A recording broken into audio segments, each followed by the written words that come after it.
Well, hello, Stu. Hope you are well. Say hi to everyone for me. Thought I'd send you this short video. I'll try to do this. We'll see how well it turns out. But anyways, as I was mentioning with the Voga V, yeah, it's still on 7. Went to the ends of the earth and back as far as the internet is concerned and could find nothing.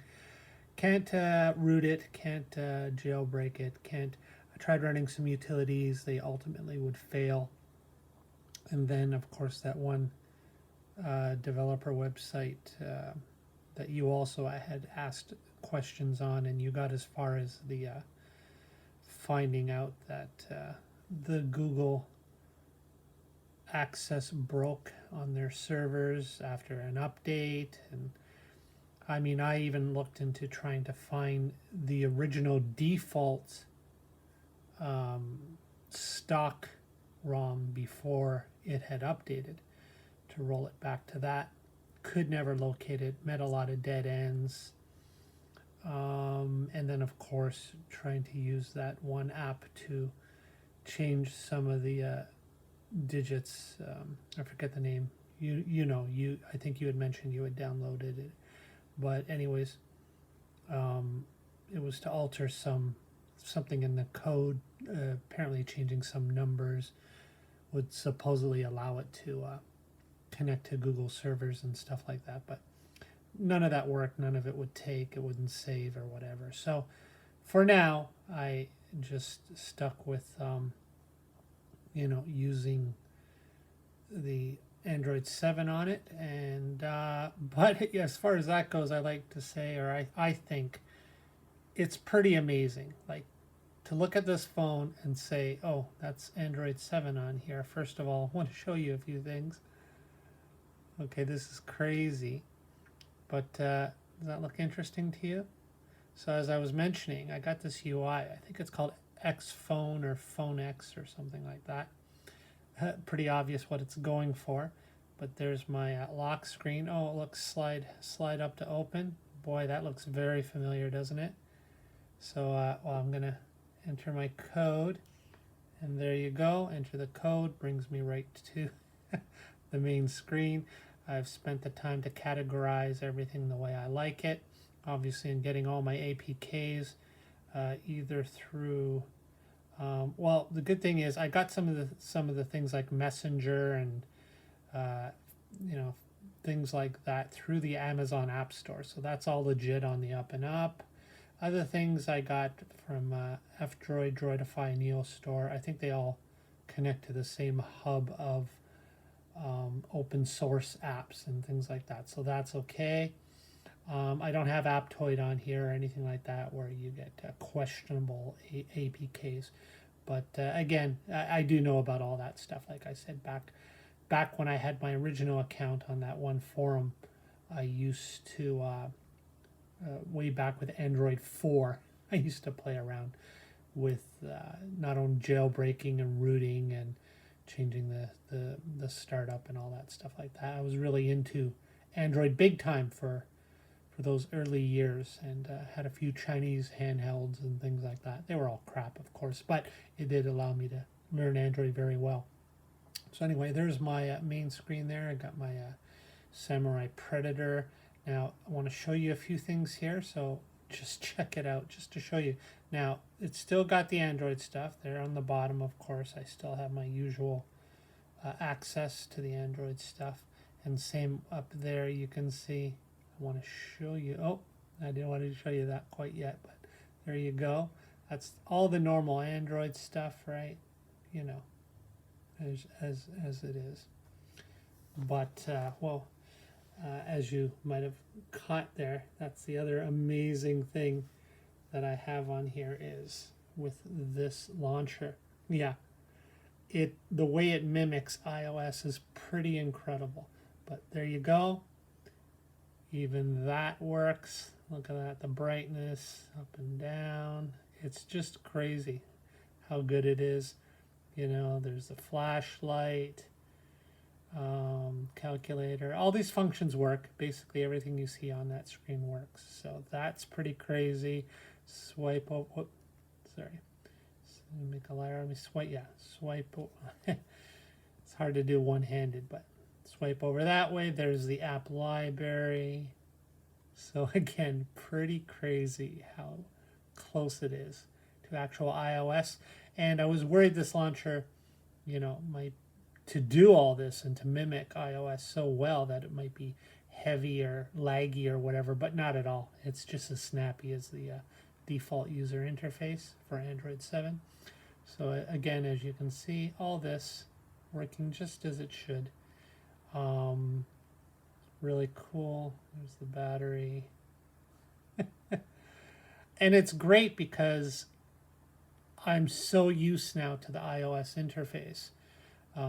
There's something I never would have said 10 years ago. But anyways, I'm so used to that interface now and this mimics it so well that I actually use this better probably than the default interface that was on there already. I did have Smart Launcher on here for a little bit, and I really, really like that one. Like if I was not using this, and if it wasn't so working so well, I'd be using Smart Launcher for sure.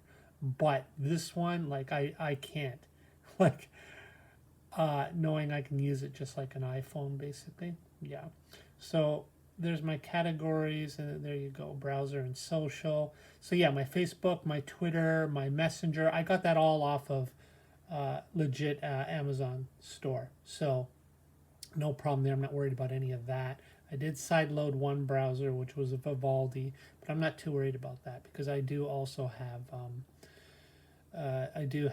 also Bitdefender on here. I do scan all APKs and stuff like that, So anyway, like I said, I've sideloading APKs. I've been doing it since back in Android 4. I'm not too concerned. And obviously, I use a Google account that is actually specifically for, let's just say, when I use questionable devices or interfaces or anything that's not official. I use that one that I created. So that's what I'm using on this Android phone. So I'm not too worried. So that's cool. It's all good. What else? I will just say, once again, thank you. I know it's been a while. I've been meaning to show you what I've been doing on here. I think it's really cool. I love using it. Again, everything else is working fine. And I've got all these cameras to choose from. Really cool. It's funny. Well, beside the stock camera app, which it's not great with stabilization in video, but some of these apps that I've been trying are really good. Actually, they're amazing. A lot of blooming effect with the camera on this one. With the light seems to go a little crazy. But the funny with all these different type of camera apps, some are really good. Some so.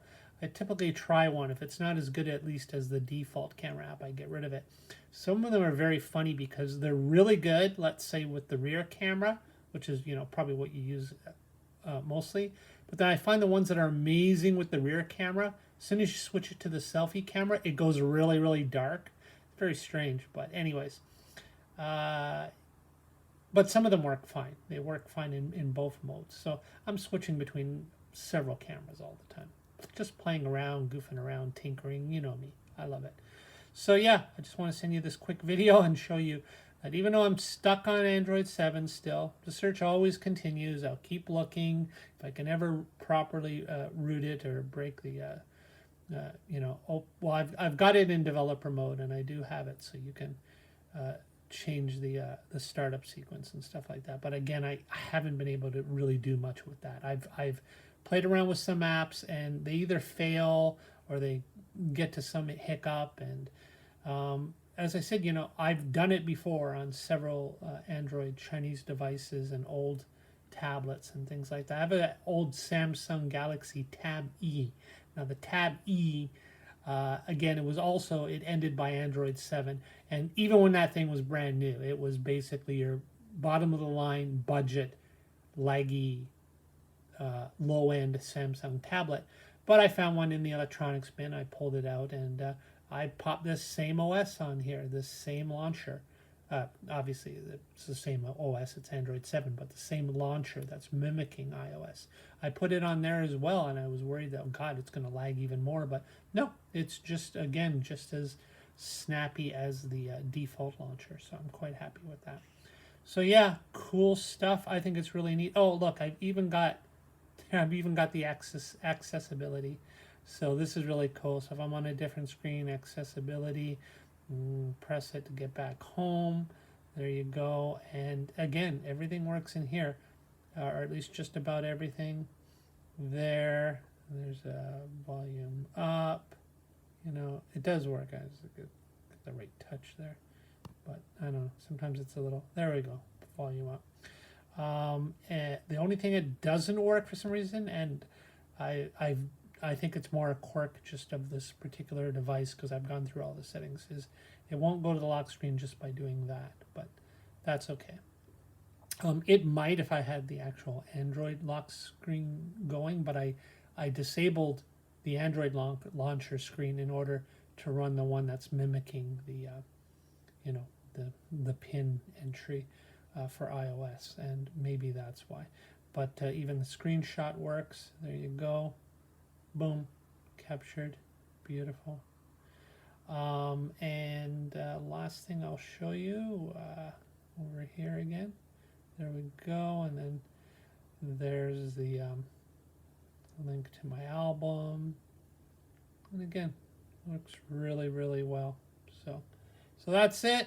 Nice little picture I did some editing on. And that's it. I think I will leave it at that, not to waste any more of your time. But again, I just wanted to say thanks once again. Really enjoying it. I hope you feel that I've gotten something out of it, even though I didn't manage to get it off of 7. The quest continues. It will always continue, but as time goes on, it seems less and less likely I'll be able. I basically reached the same brick wall, the same hurdles that you did, as I said on that one forum, where again I had an account from way back when it was Android 4, and used to go on there, used to frequent it quite a bit back in those days, but I hadn't been on it again until you gave me this, and I saw you had an account on there. And then I was reminded, oh yeah, I've already got an account in here. It had saved my login credentials and everything, so that was cool. So yeah, kind of touching on all that Android stuff once again. But I'm digging it. I'm tinkering. I'm having fun, making use out of it. So thanks again. Say hi to everyone. Love you all. Take care, and bye for now. Bye-bye. See ya. Bye.